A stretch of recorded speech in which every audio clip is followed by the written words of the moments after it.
నమస్తే టిఆర్ నిజం, నేను మీ రమేష్. నమస్తే తెలంగాణ. దీనికి సంబంధించిన ఒక వార్త. అన్ని రోజుల కాడి నుంచి ఆగమాగమైనరు. వాస్తవానికి ఏంటంటే తెలుగు రాష్ట్రం ఇంతకుముందు కొన్ని కంపెనీలను రేట్లు పెంచుతామంటే వెళ్ళిపోండి, మీ ప్రభుత్వం వెనకాడదు, ప్రజల మీద భారం పడద్దు, పడనియను అని చెప్పేసి రేవంత్ రెడ్డి గారు ఆల్రెడీ తేల్చి చెప్పిండు. దాని కమిటీ వేసిండు, దాని నిర్ణయాలైనాయి. దానికి సంబంధించి తెలుగు రాష్ట్రాలలో చైర్స్, ట్రైమాక్స్ లిక్కర్ రేట్లు, ఇద్దరు ముఖ్య నేతల కనుసన్నల్లో బీర్ల ధరల సవరణ అని చెప్పేసి నమస్తే తెలంగాణలో ఒక వార్త ఇచ్చిండ్రు. ఇది మనం చూడాల్సిన అవసరం ఉంటుంది. ఇది ఎందుకంటే ఇది లిక్కర్ పైన ప్రభుత్వం నడుస్తుంది. గత ప్రభుత్వం కూడా దీని నడిచిందని చెప్పేసి ఈ లిక్కర్ వల్ల నడుస్తుంది, దీన్ని తగ్గియాలని చెప్పేసి గతంలో అన్ని పార్టీల వాళ్ళు దీన్ని అసలు మాపే చేయాలి, అసలు లిక్కర్ వల్ల చాలా కుటుంబాలు పోతాయి అని చెప్పేసి అంటారు. దీనివల్ల మాత్రం మళ్ళీ రెక్కలు వచ్చిన కంపెనీలు లాభం చేస్తారు. దీనివల్ల ప్రభుత్వానికి ఒక 150 కోట్ల వరకు ఆదాయం వస్తుంది అని చెప్పేసి ఒక వార్త ఇచ్చిండు. ఒక వార్త అంటాను, 150 కోట్ల వరకు. ఈ మన ప్రభుత్వం మొత్తము ఈ లిక్కర్ మీదనే ఉంటా అంటే ఇదంతా తాగేదంత ఇవాళ మన ఎస్సీ ఎస్టీ బీసీ బిడ్డలు కాదా, ఎస్సీ ఎస్టీ బిడ్డల మీదనే ఈ భారం అంతా పడతా ఉన్నది. రోజు చూడండి, అడ్డాల మీద పోయేటోళ్ళంతా మా ఎస్సీ ఎస్టీ బిడ్డలే, వాళ్ళే కదా మీకు ఇదంతా ఇచ్చేది. కానీ వాళ్ళ ప్రయోజనాలు పట్టించుకోకుండా మీరు లిక్కర్ రేట్లు మాత్రం పెంచి అటు కంపెనీలు లాభం చేస్తారు, ఇటు ప్రభుత్వానికి లాభం చేకూర్చుకుంటారు. కానీ ఆ పేదోనికి మాత్రం ఇబ్బంది అవుతుంది. ఎందుకంటే పొద్దాక పనిచేస్తాడు, నొప్పులకనో అదనో ఇదనో వీళ్ళు అక్కడ పోయి తాగే సందర్భాలే ఉన్నాయి. ఇది చూస్తాను, ఏ మూల చూసినా వైన్స్లే ఉంటాయి, ఏ మూల చూసినా కూడా మా ఎస్సీ ఎస్టీ బిడ్డలే లైన్లు కట్టి కోట్లు కుమ్మరించాల్సిన పరిస్థితి వస్తుంది. మళ్ళీ అదనంగా వాళ్ళ మీద భారం పడుతుంది. ఈ వార్త ఇప్పటికైనా మనం మేల్కోవాలి, ఎస్సీ ఎస్టీ బిడ్డలంతా మేల్కోవాలి, ఈ రాజ్యాధికారం దిశగా అడుగులేయాలి. ఇది ఏంటంటే ఇదంతా మనమే ఎక్కువ పన్నులు కడతా ఉంటాం. ఇది ఒక్కొక్కరు మనమే, ఇది మనం ఎంత కడతానో మనం చూడాలి, మనకు తెలుసు. కొత్త బ్రాండ్ల రేట్లు ఎట్లున్నాయంటే బ్రాండు బడ్వైజర్ బీరు ఇంతకుముందు లైట్ బీర్ వచ్చేసి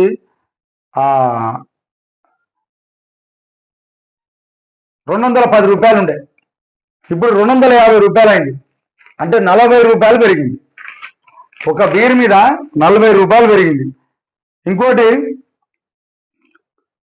కార్కు బ్యాగ్ అనేది 230 ఉండే, ఇప్పుడు 190 ఉండే, ఇప్పుడు 230, 40 రూపాయలు పెరిగింది. కింగ్ ఫిషర్ ఆల్ట్రా ఇంతకుముందు 210 రూపాయలు ఉండే, ఇప్పుడు 250 రూపాయలు అయింది, 40 రూపాయలు పెరిగింది. ఇంకోటి కింగ్ ఫిషర్ అంటారు మన కేప్ లైట్ ఇంతకుముందు 150 ఉండే, 190 అయింది. ఇంకోటి కింగ్ ఫిషర్ ఆల్ట్రా ఇప్పుడు 320 రూపాయలు ఉండే, ఇప్పుడు 370 అయింది, అంటే 50 రూపాయలు పెరిగింది. నాకౌట్ ఇప్పుడు 160 రూపాయలు ఉంటే ఇప్పుడు 190 రూపాయలు అయింది. రాయల్ ఛాలెంజ్ 150 రూపాయలు ఉంటే ఇప్పుడు 130 రూపాయలు పెరిగింది. ఇట్లా ప్రతిదీ పెరుగుకుంటా పోయింది. అంటే ఒకే రోజు 2 రాష్ట్రాల్లో బీర్ల ధరల పెంపు. స్టాండింగ్ పై 30 రూపాయలు, ఆల్ట్రా బీర్ పై స్ట్రాంగ్ పై 30 రూపాయలు, ఆల్ట్రా బీర్లపై 40 రూపాయలు పెంపు. 3 కేటగిరీలలో 17% వడ్డన ఇష్టం లేకున్నా పెంచుకుంటున్నట్లు కలరింగ్. వాస్తవానికి ఏంటంటే ఇంతకుముందు అరే మీ జనం మీద భారం ఏమే, మాకు ఇది ఇష్టమే లేదా అని చెప్పిన ప్రభుత్వాలే ఇప్పుడు ఇది పెంచినాయి. మరి ఎవరి మీద భారం ఎత్తాంటే ఇది పేదోళ్ళ మీద కాదా, ఇది తాగేటోళ్ళంతా పేదోళ్ళే మొత్తం రోజు కూలీలే పోయి వచ్చి మళ్ళీ మీ మొత్తం అంతా ఈ వయసులో మేము ఎంత సందర్భం. రోజు ఒకటి తాగి, ఇప్పుడు ఇంతకుముందు 2 తాగేది, 2 తాగితే పోయేది, ఇప్పుడు 2 తాగితే 80 రూపాయలు ఇవ్వాలి. అలాంటి సందర్భాలు పెరిగినాయి. అదనంగా భారం పడుతుంది. జనాలు కూడా చూడాల్సిన అవసరం ఉంటుంది.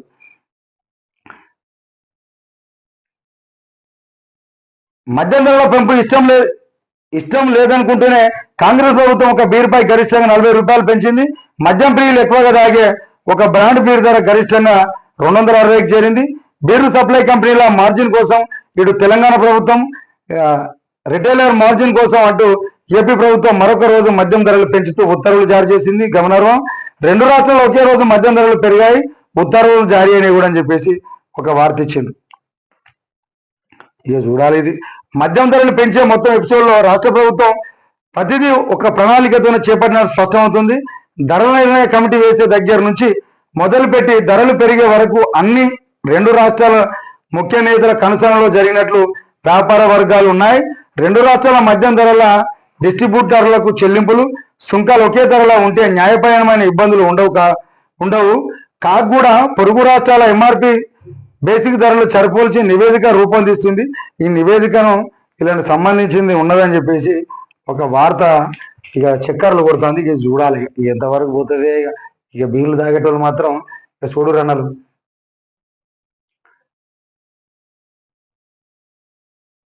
ఇంకోటి స్థానికంపై తర్జన భర్జన, కులగణపై గందరగోళం, కొలికిరాని రిజర్వేషన్లు, బీసీ డిక్లరేషన్, కమిషన్ సిఫారసుపై అయోమయం, అధ్యయనం తర్వాత ముందుకెళ్లే యోచనలో సర్కార్, ముంచుకొస్తున్న పరీక్షలు, ఎన్నికలకు మరింత జప్యం. ఈ ఎలక్షన్లు అంటారు మరి మళ్ళనేమో ఇప్పుడు పరీక్షలు ఉన్నాయి, ఇప్పుడు మళ్ళీ రిజర్వేషన్ తేల్చాలి. ఇవన్నీ పెద్ద సమస్యలే ఉన్నాయి. ఇక మరి అది ఎప్పుడు ఇస్తారు, ఏం కథ, ఎట్లా పోతే రిజర్వేషన్ తేల్చలేదు. కానీ ఊళ్ళల్లో మా వీళ్ళు రిజర్వేషన్లో పోటీ చేద్దాం అనుకున్న మాత్రం తర్జన భర్జన అవుతాండ్రు. అసలు ఎట్లా చేస్తారు, ఏం కథ, ఏ విధంగా పోతారు అనే దానిపైన ఒక ఇబ్బందులు పడతా ఉన్నారు. ఇవాళ దానికి సంబంధించి ఒక కొలిక్కొచ్చే అవకాశం, స్థానికతపై ఒక కొలిక్కొచ్చే అవకాశం ఉన్నదని చెప్పేసి అనుకుంటారు. మరి ఇంతకుముందు గత ఉన్నటువంటి రిజర్వేషన్ ఇస్తారా, మరి ఎక్కువ మొత్తంలో పొందడానికి ఆస్కారం ఉంటుందా, ఇక చూడాల్సిన అవసరం ఉంటుంది. ఇంకోటి ఏంటంటే వచ్చే నెలలో ఎగ్జామ్స్ ఉన్నాయని అని చెప్పేసి అంటారు, అప్పుడే ఎలక్షన్స్ అంటారు. మరి దీనికి ఏ విధంగా పోతుంది, ఎట్లా పోతుందో చూసుకోవాల్సిన అవసరం కంపల్సరీ ఉంటుంది. ఇక మరి దీన్ని ఏ విధంగా నడుపుతారో చూడాలి. ఇంకోటి అదం చూసి అదనపు బాధుడు ఈ మన సాక్షిలో ఇచ్చిండ్రు. ఇది ఒక వార్త చూద్దాం. రేషన్ దరఖాస్తులపై మీ సేవ కేంద్రాల నిర్వాహకం, రుసుము 45 కాగా 100 రూపాయలు, 100 నుంచి 250 వరకు వసూలు, ఎక్కువ వసూలు చేస్తే టోల్ ఫ్రీ నెంబర్కి ఫిర్యాదు చేయొచ్చు అని చెప్పేసి ఒక వార్త ఇచ్చాను. అన్న మీ సేవ అన్నలు ఇప్పటికే మీకు మరి మీ మీద ఇది ఒక అభండాలో మరి నిజమో తెలియదు. కానీ ఇలాంటి చేయకుండా వాళ్ళు జరిగితే ఇలాంటి చేయకుండా ఆల్రెడీ ప్రభుత్వాలు కూడా చూడాలి. నిన్నటిదాకానేమో దరఖాస్తులు పెట్టురా అంటే దరఖాస్తులు పెట్టి జిరాక్సులు కానీ దానికి కానీ అని చెప్పి జిరాక్సులు పెట్టి మళ్ళీ కొత్త రాగంది ఇస్తాండ్రి. మరి ఇది ఏంది కదా, ఇట్లా జరుగుతుందట. ఇదంతా భారం అంతా ఎవరి మీద పడుతుంది, ఈ ప్రజల మీద పడుతుందా, ఎట్లా పడుతుందా చూడాల్సిన అవసరం ఉంటుంది. ఇంకోటి అనాథలతో కలిసి బార్బే కూర్పులో సీతక్క డిన్నర్ తినిపిస్తూ మురిపిస్తూ. సీతక్క ఎక్కడ చేసినా కూడా మధ్యనే కరోనా సమయంలో కూడా మారుమూల ప్రాంతాలలోకి కాలినడకలేనటువంటి సందర్భంలో వెళ్ళిన సీతక్క ఎవరైనా పేదలంటే ప్రేమించే సీతక్క. ఎందుకంటే సీతక్కని ఉద్యమ పార్టీలలో ఉన్నది, ఉద్యమాలు నడిపింది, ప్రజలలోనే ఉంటుంది, ప్రజల కోసమే పనిచేసినట్టు అనిపిస్తాడు సీతక్క మాత్రం గొప్ప విషయం. ఎక్కడ పోయినా కూడా సీతక్క ఒక బ్రాండ్, ఒక పేదల కోసం ఆలోచించే వ్యక్తిగానే చూడాల్సిన అవసరం ఉంటుంది. మంత్రి సీతక్క హోదాను మర్చిపోయి అక్కల అనాథ పిల్లలకు హక్కున చేర్చుకున్నారు. అమ్మల వారికి అన్నం తినిపిస్తూ వారిలో ముచ్చటిస్తూ కాసేపు జూబ్లీ హిల్స్ ఎన్ఎస్ఎఫ్ కార్బేట్యూలో గ్రిల్ రెస్టారెంట్లో చోటు చేసుకుంది. దీనికి సంబంధించిన వార్త ఇచ్చింది. సీతక్క వాళ్ళు తినిపించుకుంటూ మురిపి. సీతక్క అనే వ్యక్తి మంచి మనసు, సీతక్క పేదల మనిషి. ఇది మనం ఆలోచించాల్సిన విషయం లేదు. సీతక్క కంపల్సరీ ఇలాంటి పనులు చేస్తూ ఉంటుంది. ఇంకోటి నగరంలో కూల్చివేతలు ఎక్కువైనాయి, కాళ్ళు పట్టుకున్నా కూడా వదులుతలేరు, అంత మా పేదలే పోతానని చెప్పేసి అంటారు. ర్యాంపుని కూల్చేసిన టీపీ సిబ్బంది. కుత్బుల్లాపూర్ ఫిబ్రవరి 11 నియోజకవర్గంలోని 132 Jeedimetla division pipe line road మార్గంలో ఇటీవల ఏర్పాటు చేసిన కార్పొరేషన్ వైద్యశాల నిర్వాహకులు రోడ్డు స్థలాన్ని ఆక్రమించుకొని ర్యాంపును ఏర్పాటు చేసుకున్నారు. దానికి సంబంధించినటువంటి దాన్ని ఇదొకటి కూల్ చేస్తాను. ఈ వార్తలు కాళ్ళు పట్టుకున్న కనికరించలేదు. పేదల గూళ్ళు నిర్దాక్ష్యంగా కూల్చివేత. ట్రైన్ పై మహాప్రభు టైం ఇవ్వని మహాప్రభు అని మెరపెట్టుకున్నా కూడా వినని అధికార యంత్రాంగం. ఇంటి నిండా సామాగ్రి నడి రోడ్డు మీదకు గుడిసెల విచక్షణ రహితంగా బుల్డోజర్లతో దాడి. సార్ వీళ్ళకి ఇలాంటి వాళ్ళు ఉంటే సార్ కొంచెం టైం ఇచ్చి వాళ్ళని చూడండి సార్. ఎందుకంటే ఇప్పుడు ఇల్లు లేక రోడ్డు మీద పడి కిరాయిలు కట్టలేక ఇబ్బందులు పడతాను సార్. ఇప్పుడు మీరు ఒక దృష్టి పెట్టాల్సిన అవసరం ఉంటుంది. ఇది వచ్చింది కాబట్టి ఒక మామూలుగా ఒక రేపు రూమ్లో హైదరాబాద్లో ఉందామంటే కనీసం 10,000 రూపాయలు రెంట్ తీసుకుంటారు. ఇప్పుడు నడి రోడ్డు మీద ఇది ఇల్లు కట్టుకొని నడి రోడ్డు మీద పోతే ఎక్కడ పోతారు సార్? వాళ్ళకు టైం అయినాయండి, లేకపోతే ఈ పేదలకు పునరావాసాన్ని కల్పించండి సార్. ఎందుకంటే ఈ పేదలు ఇబ్బందులు పడతా ఉన్నారు, చచ్చిపోతా ఉన్నారు. ఇప్పుడు రోడ్డు మీద ఎక్కడ ఈడ్చుకొని పోతా ఉన్నారు. వాళ్ళు ఏమన్నా ఎంత పెద్ద గోస చూడండి వీళ్ళది.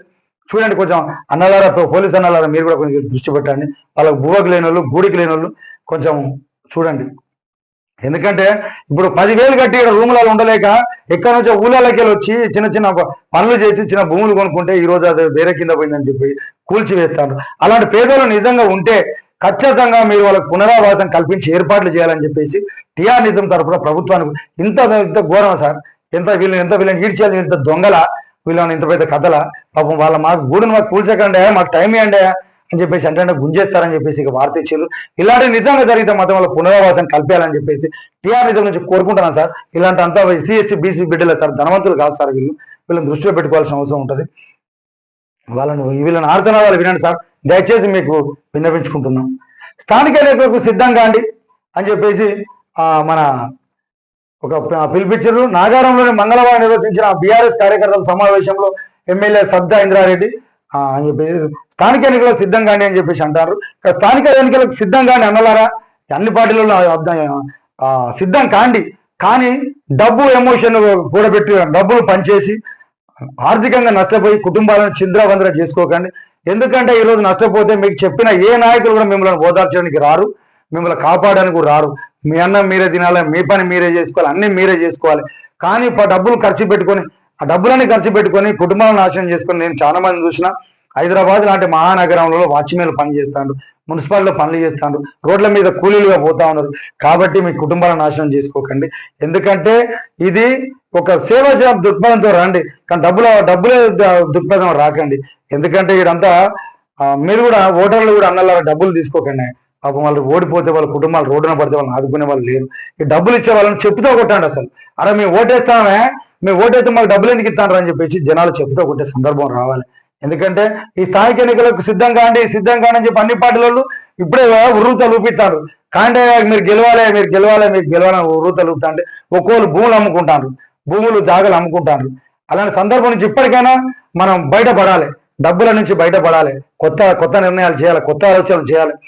కానీ వీళ్ళ మాటలకు మీరు కంపల్సరీ సిద్ధం కాండి. ఎవరైతే సేవ చేద్దామనే ఉద్దేశం ఉన్నారో వాళ్ళు సిద్ధం కాండి.